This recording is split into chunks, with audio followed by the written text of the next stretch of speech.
Maxi-scooters. It's a very European concept that's not really picking up pace in India. But we Indians aren't to be blamed for this, right? The Europeans gave it a shot with the Aprilia SXR 160, which turned out to be the SR 160 in fancy set of clothing. Then we had the BMW C 400 GT, which turned out to be quite expensive for Mahatme like us. Heck, even the Japanese gave it a shot. Yamaha raised hopes for the NMAX 155 but gave us the Aerox 155, which is a phenomenal sporty scooter, but not a maxi. And let's just keep the Suzuki Bergman out of this picture. Now, a Chinese manufacturer, Keeway, has set his eyes on introducing the maxi scooter segment in India with this, the Keeway Vieste 300i. It ticks all the boxes on paper, but can it actually deliver the performance and the features that we expect from a maxi scooter? Let's find out.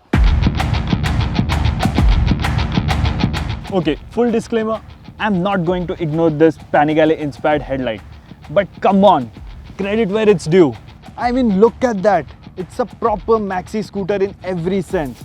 Right from its sporty bodywork, the prominent spine, the sleek LED illumination all around, everything screams maxi. Okay, maybe not everything. While it does look proportionate, it's not maxi by maxi scooter standards. I mean, at first glance, you may even mistake it for the Suzuki Bergman Street.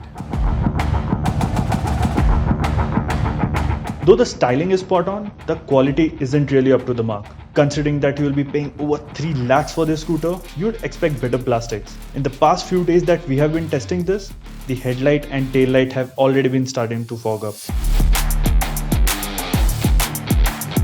But Keeway is trying to justify that maxi tag with a bunch of features. And to start off with, it's got this. With this, you can unlock your scooter or find it in a big parking spot. Or you could just be a butt of jokes. This Keeway's key looks like a Porsche fob, but the quality is disappointing. Then there's this short 5-second window to use the dial to turn the ignition. Miss it and you will have to dig it out of your pocket again. But there's another cool feature to brag about, and it's this. Yes, the Vieste gets 5 levels of heated grips, which would be of great use when you are riding out in the rain or in cold weather. Keeway has also given a semi-digital instrument console, and even though the information is well laid out, weirdly the speedometer is displayed on the LCD screen and also on the analog dial on the left. Well, it would have been better if the analog part was used for a fuel gauge instead. A single-cylinder liquid-cooled 300cc engine sounds quite interesting on paper, but the reality is very different. You see, this engine packs a punch from 30 km per hour and goes all the way up to 95.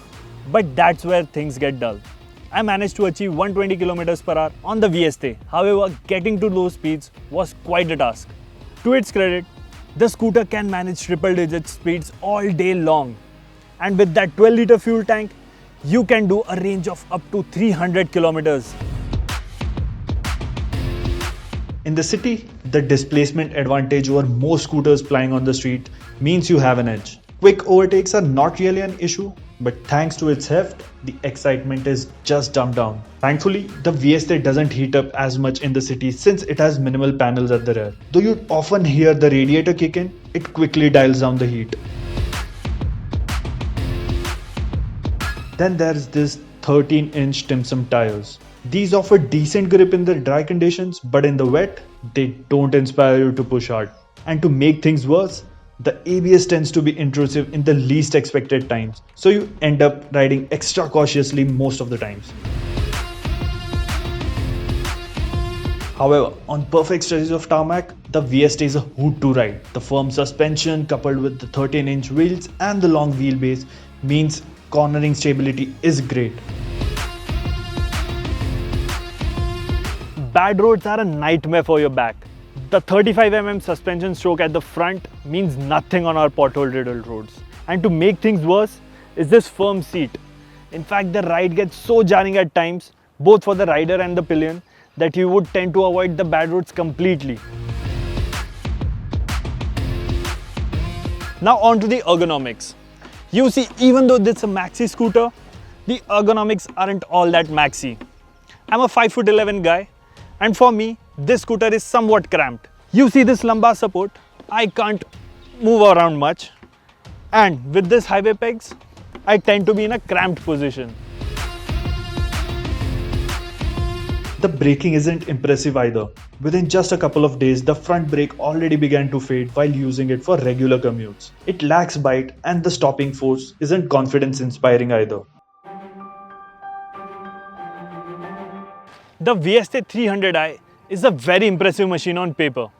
It ticks all the right boxes in terms of design, features and even hardware. But the riding experience is not as rewarding as you would expect it to be. You see, you pay up to rupees 3.2 lakh for this model. So, if it were cheaper, say by 50,000, would I buy it? Well, not really.